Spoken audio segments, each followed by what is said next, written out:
Bonjour à tous et pas encore bonne année puisque, comme vous le constatez, je vous propose l'analyse de la première pleine lune de l'année 2026, fin 2025.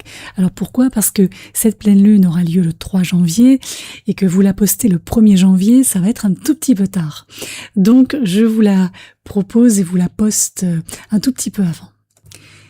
J'espère que ça va de votre côté pendant cette fin d'année 2025. On va regarder justement ce que nous propose l'ouverture de cette fameuse année 2026. Alors, année 1 sur le plan numérologique, comme on le sait. Alors aujourd'hui, je vous propose qu'on aille jeter un œil du côté de cette pleine lune du 3 janvier, dont la dynamique est particulièrement forte, notamment sur le plan émotionnel et sur le plan psychologique. On va avoir en effet une lune qui va se positionner dans le signe du Cancer, donc cette pleine lune est en Cancer, puisque lune d'un côté, Cancer, dit soleil de l'autre côté, dans le signe du Capricorne. C'est une pleine lune qui, du coup, maîtrise en fait son signe, hein, puisque la lune maîtrise le signe du Cancer. Donc c'est une lune qui est chez elle, qui sait ce qu'elle y fait. Maintenant, il est vrai que on a aussi une opposition entre la Lune d'un côté et Vénus et Mars de l'autre côté, à côté du Soleil. Cette Lune qui est conjointe à Jupiter rétrograde en Cancer, donc tout ça, ça met en lumière un conflit intérieur qui est somme toute très humain. C'est celui qui oppose le besoin de tenir bon, d'être solide, rationnel, fiable, là c'est le Capricorne qui parle, avec le Soleil, à la nécessité, je dirais tout aussi fondamentale, de se sentir en sécurité, compris, protégé, reconnu. Et ça c'est la Lune en Cancer qui parle.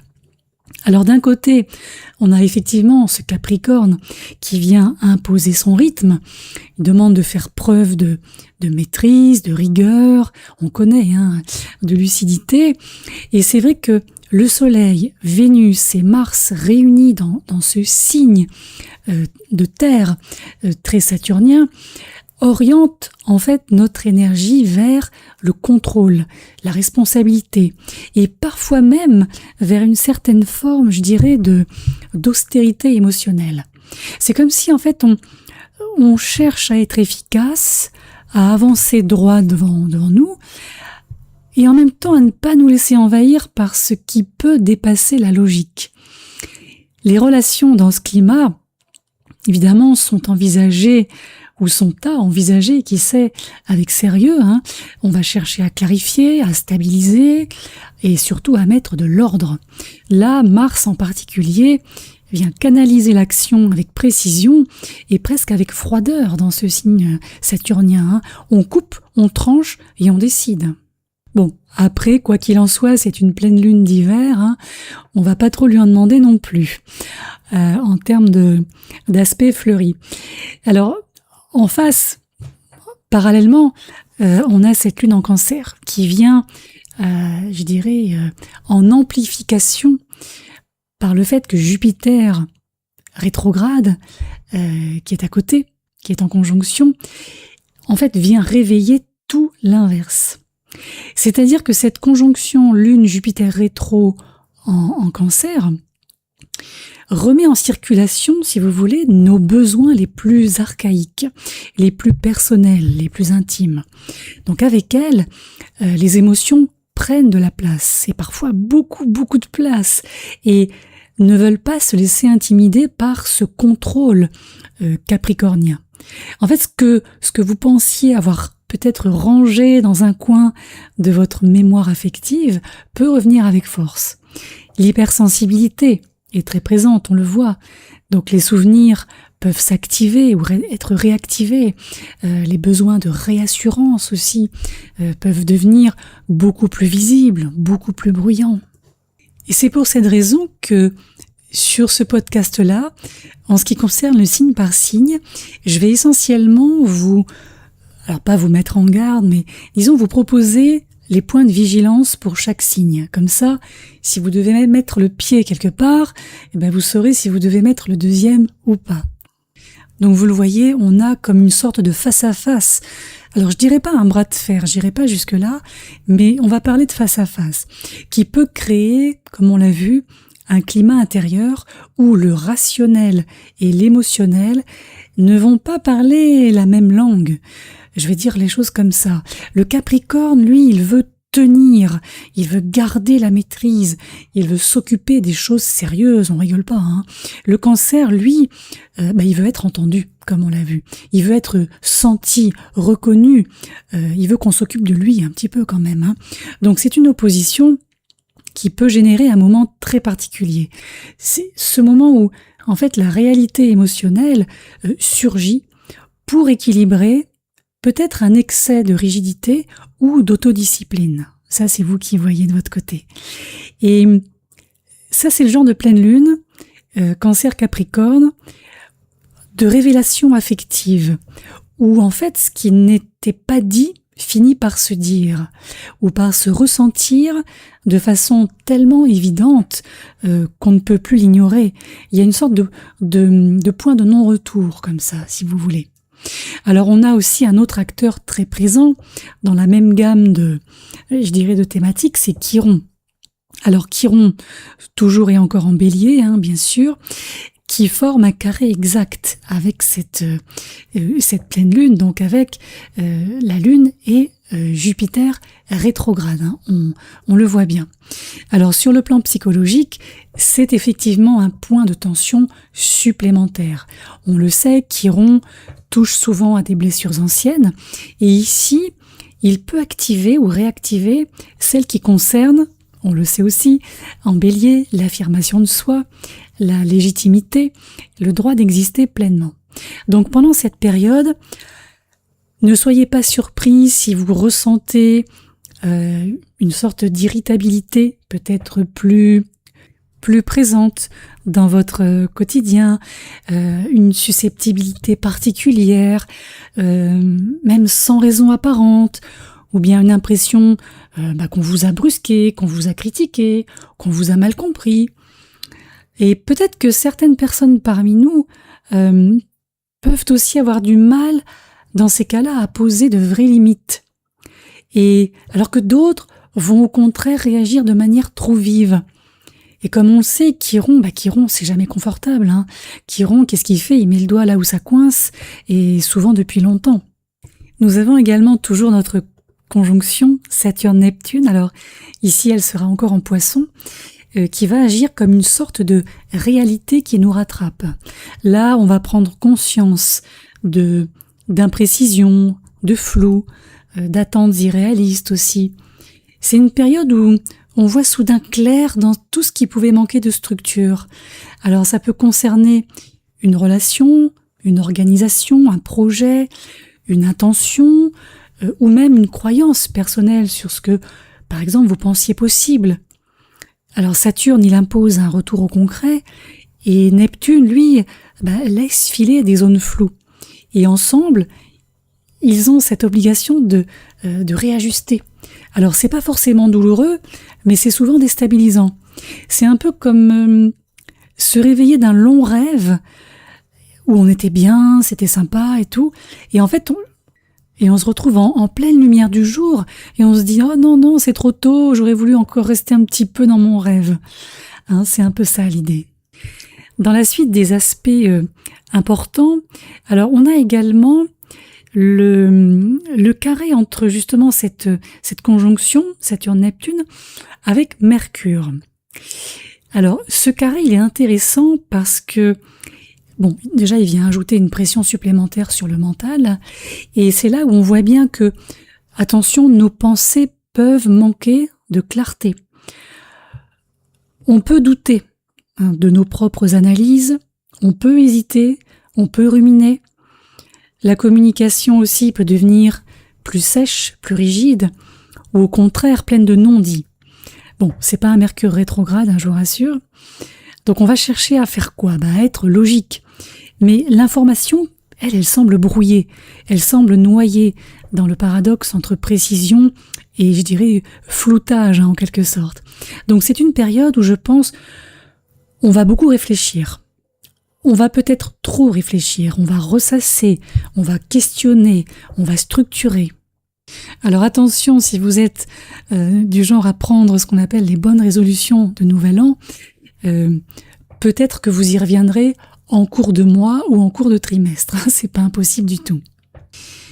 Pour finir, alors on a aussi nos fameuses transsaturniennes qui sont ici Uranus qui est rétrograde dans le signe du Taureau durant cette période de pleine lune et Pluton en Verseau, définitivement pour Pluton. Bon, ici c'est un petit peu une sorte de, alors je dirais pas de long fleuve tranquille, mais bon, les énergies d'Uranus rétro en Taureau, on a connu ces derniers temps, avant qu'il fasse une incursion en Gémeaux. Alors cet Uranus, qu'est-ce qu'il fait? Il travaille en profondeur, de façon silencieuse. C'est un peu comme un moteur lent qui ronronne, mais c'est constant de changement intérieur, surtout dans nos habitudes, notre rapport au confort, à la sécurité matérielle, corporelle aussi pour certains. Donc c'est pas un changement visible ni brusque, mais plutôt une agitation un peu sourde, une envie de simplifier, de remettre en question des habitudes, de réorganiser peut-être votre espace ou votre rythme de vie. Et enfin, donc Pluton dans le signe du Verseau, qui est toujours soutenu par ces triangles mineurs formés avec Saturne, Neptune et Uranus.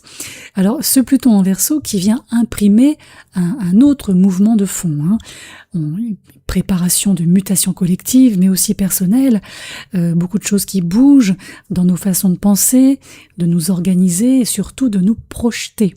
C'est un Pluton ici, comme on le sait, maintenant qui pousse aussi chacun d'entre nous à moderniser sa vision des choses, à revoir peut-être certaines idées fixes, certaines croyances fixes et à reconsidérer ses appartenances. Donc c'est un courant profond, là aussi, souvent imperceptible sur le moment, mais qui change en fait notre rapport au monde et aux autres. Deuxième partie du podcast que je vous propose maintenant, ça va être comment ne pas se prendre les pieds dans le tapis en ce début d'année et comment traverser cette pleine lune sans trop de dégâts, tant qu'à faire.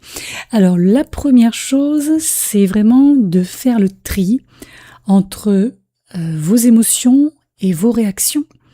On l'a vu, la lune en Cancer vient amplifier les ressentis, surtout face à l'autorité ou à toute forme de pression extérieure. Alors ce que vous pouvez peut-être faire, c'est de prendre 10 secondes avant de répondre à quelqu'un ou à une situation. Ça va vous éviter de réagir en fonction d'une de vos blessures et ça va vous permettre de répondre à l'autre depuis un espace plus stable.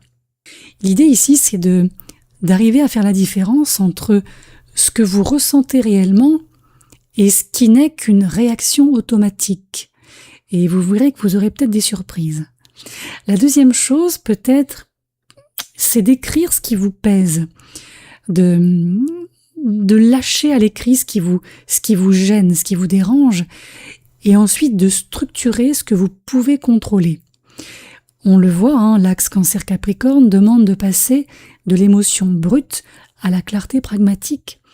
Donc notez ce qui vous agace, ce qui vous inquiète, ce qui vous fatigue, et ensuite vous séparez la liste en 2 colonnes. Colonne de gauche, ce qui dépend de moi, colonne de droite, ce qui ne dépend pas de moi, donc ce sur quoi vous n'avez pas de contrôle. Et vous verrez à quel point vous serez soulagé. Le troisième point, ça c'est important, surtout en plus en début d'année comme ça, c'est de revenir à une routine minimaliste, si c'est possible, bien sûr. On l'a vu, les signes cardinaux sont quand même très habités, on a le Cancer, le Capricorne, et on a également le Bélier avec Chiron, donc on n'a que la Balance qui est vide ici. Tout ça, ça peut engendrer une forme de surcharge, d'obligation, et peut-être aussi de sentiment d'inadéquation. La meilleure réponse, c'est de réduire en fait les formes de complexité. L'idée, c'est pas non plus d'engager un régime spartiate, loin de là, mais ça peut être voilà, faire 2 repas stables par jour, c'est marcher un peu dans la journée pour ceux qui sont sédentaires, ça peut être aussi limiter le temps passé devant les écrans. Alors c'est pas forcément spectaculaire en soi, mais c'est quand même efficace sur le plan psychique. L'autre point, c'est de vous donner la permission de ressentir, mais sans vous noyer dans vos ressentis. On l'a vu, Jupiter rétrograde peut ou va amplifier les émotions, mais le point positif, c'est qu'il pousse aussi à l'introspection par la rétrogradation.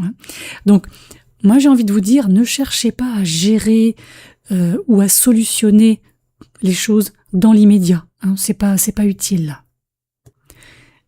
J'ajouterais également que l'idée ici serait de réduire les sources de pression à une seule. Pourquoi ? Parce qu'en fait, la triple conjonction Soleil-Vénus-Mars en Capricorne peut accentuer le besoin de performance. Donc il vaut mieux choisir une seule exigence à alléger. Un délai, une tâche, une obligation que vous pouvez déplacer ou simplifier. En fait, en soulageant un point, vous allez soulager l'ensemble de votre système.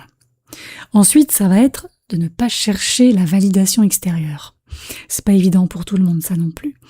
Pourquoi ? Parce qu'avec l'opposition Lune Cancer, Mars-Vénus en Capricorne, la sensibilité à l'approbation augmente.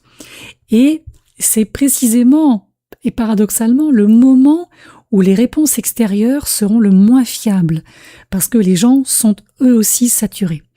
Donc l'idée, c'est de revenir à votre propre boussole interne, c'est-à-dire votre intuition ou votre instinct. L'autre point, c'est d'accueillir la vulnérabilité relationnelle qui existe entre vous et d'autres personnes. Les tensions actuelles que vous traversez activent d'anciens schémas. Chiron Bélier, ça, on a bien compris. Donc, si une relation déclenche, pour une raison ou pour une autre, une émotion disproportionnée, demandez-vous si cette personne réveille quelque chose de plus ancien, qui n'appartient pas au présent, là, en temps T. Et vous verrez que ce questionnement suffit à désamorcer 60% de votre pic émotionnel. Je reviens sur l'intuition que j'ai évoquée tout à l'heure. Alors, l'intuition, oui, écoutez-vous. Maintenant, faites attention et limitez les projections. Pourquoi ? Parce que avec cette pleine lune, lune Cancer, Soleil Capricorne, ça peut nous pousser à vouloir lire absolument entre les lignes, et parfois un peu trop. Donc on va projeter, on va s'imaginer, on va anticiper, etc. Donc si vous n'avez pas de preuves concrètes, attendez avant de tirer des conclusions. Là, on l'a vu, le mental risque d'être brouillé par les émotions, un tout petit peu amplifiées quand même, faut bien le dire. L'autre idée, c'est de faire un geste concret vers votre sécurité intérieure. Le Cancer, il a besoin de réassurance. Le Capricorne, on l'a vu, il a besoin de contrôle. Donc les deux peuvent collaborer par de petits actes simples. Ça peut être ranger un tiroir, ça peut être organiser une tâche pour le lendemain, ça peut être appeler une personne de confiance. En tout cas, dans ces moments-là, le corps comprend ces signaux comme « je m'occupe de moi ». Et le dernier point que je soulèverai pour ne pas se prendre les pieds dans le tapis, c'est de regarder une situation que vous considérez comme difficile avec un angle, alors je dirais un peu plus mature, mais en tout cas une forme de recul. On l'a vu, la conjonction Saturne-Neptune nous demande d'accepter une forme de réalité sans en perdre le cœur. Alors, il y a une question qui peut être très efficace dans ces cas-là, que vous pouvez vous poser dans ce cas de figure, c'est si j'avais 10 ans de plus, comment je regarderais cette situation ? Et ça, c'est un recul qui va activer chez vous un jugement plus serein et surtout moins réactif. Allez, dernière partie avec un signe par signe et les points de vigilance pour chaque signe. Du côté du Bélier, alors si vous êtes ascendant Bélier ou Bélier solaire également, là c'est une pleine lune qui va mettre en tension votre espace personnel et vos objectifs professionnels. Donc vous avez Chiron chez vous qui accentue ou qui peut accentuer une forme de sensibilité au rejet ou à la critique. Donc les mises en garde que je poserai ici seraient de faire attention à une irritabilité peut-être un peu plus forte que d'habitude. Attention aussi aux réactions impulsives face à des remarques anodines.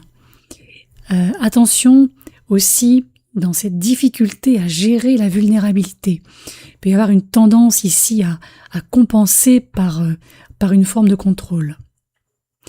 Du côté des taureaux, alors ici c'est surtout Uranus rétrograde chez vous en toile de fond qui vous presse vers un énième changement intérieur, tandis que la pleine lune va activer l'axe communication vision globale. Alors les mises en garde ici, je dirais, ça peut être une résistance interne au changement, même quand il devient nécessaire. Il peut y avoir aussi une forme de fatigue mentale, de surcharge d'informations.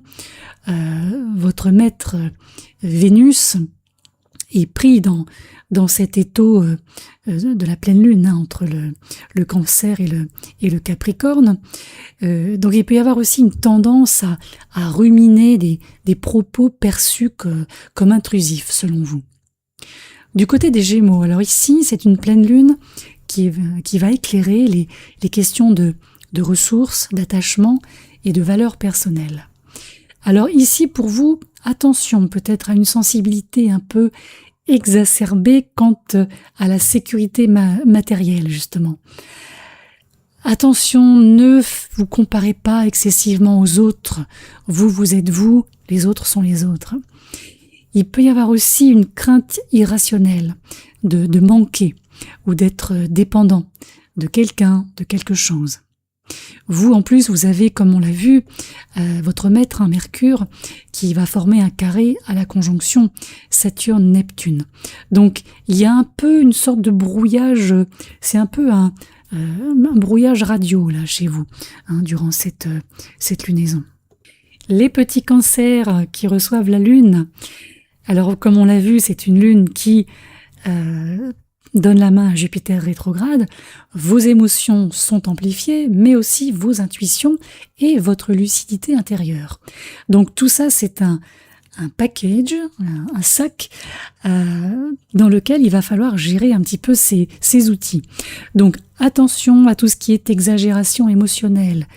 Tout semble plus grand qu'il ne l'est pendant cette période pour vous. Il peut y avoir aussi un besoin d'être rassuré, mais ce besoin peut mettre aussi la pression sur les autres. Et aussi attention de ne pas avoir cette tendance à vous replier plutôt que de dialoguer. Du côté des lions, alors les lions, c'est pas votre pleine lune à vous, celle-ci. C'est pas quelque chose qui vous emballe là, ce début d'année. Votre maître, le soleil, est aussi comme Vénus pour les taureaux, pris en tenaille dans cette opposition de pleine lune, côté Capricorne pour le soleil. Donc vous, on a plus envie de se reposer, besoin de repos, besoin de recul, besoin de mettre à distance les tensions extérieures. Donc il peut y avoir une fatigue émotionnelle plus forte qui est ressentie, une irritation silencieuse, de la rumination et aussi un risque de vous isoler, mais tout en espérant qu'on vienne vous chercher quand même. Pour nos amis les vierges. Alors ici, les influences vont agir sur vos amitiés, vos projets collectifs. Saturne-Neptune va beaucoup influencer vos relations. Alors il peut y avoir des déceptions possibles envers quelqu'un de votre entourage proche. Attention à ne pas avoir des attentes trop élevées envers un groupe ou un collectif, voire une collaboration, du coup un projet de groupe. Et attention à cette tendance qui est la vôtre, à vouloir réparer les autres aux dépens de vous-même. Attention quand même. Du côté des balances, alors ici, il peut y avoir des tensions entre vie personnelle et vie professionnelle. Alors les responsabilités vous appellent, oui, certes, mais la sphère personnelle va exiger aussi beaucoup d'attention. Donc, attention, ne sacrifiez pas excessivement vos besoins personnels. N'ayez pas peur de dire non, juste par peur de déplaire, ça ne changera rien à l'affaire. Et attention aussi, une petite hypersensibilité, notamment par rapport aux critiques professionnelles. Du côté des scorpions, alors vous les scorpions, on a ici un climat de réflexion profonde, vous allez redéfinir vos idées, vos croyances, votre façon d'appréhender le monde, d'interpréter ce monde. Donc les petites mises en garde que j'aurais envie de mettre ici au jour, ce serait de faire attention de ne pas rigidifier encore plus vos opinions, de ne pas tomber dans une forme de suspicion ou de méfiance excessive, ça n'apportera rien, ça n'apportera pas d'eau à votre moulin, et attention à ne pas vous créer une charge mentale importante à cause de cette suranalyse, justement, de tout et de rien. Pour nos amis les Sagittaires maintenant. Alors ici, c'est une pleine lune qui va éclairer vos attachements, votre façon de partager vos ressources émotionnelles profondes. Alors ici, il peut y avoir une petite tendance à dramatiser une perte ou un sacrifice, voire un auto-sacrifice. Il peut y avoir une peur de manquer, une peur d'être vulnérable ou d'être vu comme ça. Il peut y avoir aussi quelques réactions émotionnelles disproportionnées. On n'oublie pas que votre maître, Jupiter, non seulement est rétrograde, et en plus se retrouve à côté de cette pleine lune en Cancer. Les Capricornes, alors les Capricornes, vous êtes au centre de cette pleine lune. Vous avez le soleil, on l'a vu, vous hébergez Mars, vous hébergez Vénus, et un peu plus en amont, vous hébergez aussi Mercure. Donc, il y a du monde chez vous. Ici, votre image, vos actions, vos relations, tout est réévalué. Alors, les mises en garde, c'est simple. Attention à toute forme de pression interne trop élevée. Ne vous mettez pas la pression. Attention à une forme de rigidité émotionnelle qui peut être mal interprétée en face. Et aussi, il y a un risque d'exiger trop de vous-même. Mais ça, en bon Capricorne que vous êtes, vous connaissez.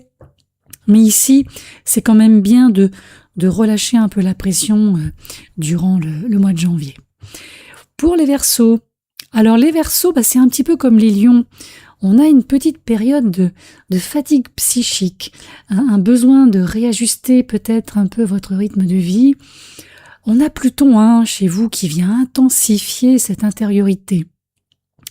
On peut avoir ici une difficulté à exprimer les besoins, ce que vous voulez vraiment. Attention à ne pas trop intellectualiser vos émotions. Et il peut y avoir évidemment un risque de tension nerveuse ou d'anxiété aussi. Du côté des Poissons, alors vous, c'est vraiment cette conjonction Saturne-Neptune qui vous concerne de plein fouet. Alors vous, c'est vraiment les attentes envers les autres, envers les groupes, et aussi vis-à-vis de vos propres souhaits. Tout ça, ça va se réajuster, ou ça doit être réajusté. Donc les mises en garde que je mettrai sur la table pour vous, ça peut être des formes de déception, notamment si quelque chose ou quelqu'un ne correspond plus à ce que vous vouliez, à votre idéal. D'où un risque de confusion émotionnelle si vous ne posez pas de limites également. Et attention à ne pas avoir cette tendance à fuir tout ce qui va demander un effort concret. Là, il va falloir faire face. Pour conclure, parce que là il va être temps de conclure, on voit bien que c'est une pleine lune qui met en scène une tension puissante entre le contrôle et les émotions, entre la maturité et le besoin de protection, entre la raison et la mémoire affective.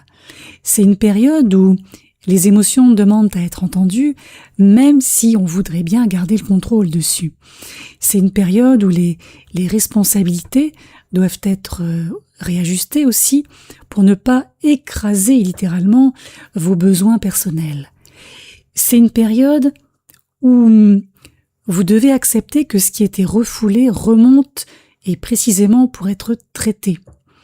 C'est une période de vérité intérieure, parfois inconfortable, voire très inconfortable, mais toujours utile pour évoluer.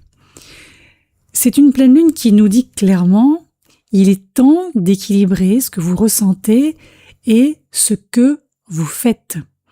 Il va être temps de revoir vos priorités émotionnelles, temps de reconnaître ce qui demande encore une forme de protection ou ce qui doit évoluer dans votre manière de gérer les liens, les attentes et les contraintes.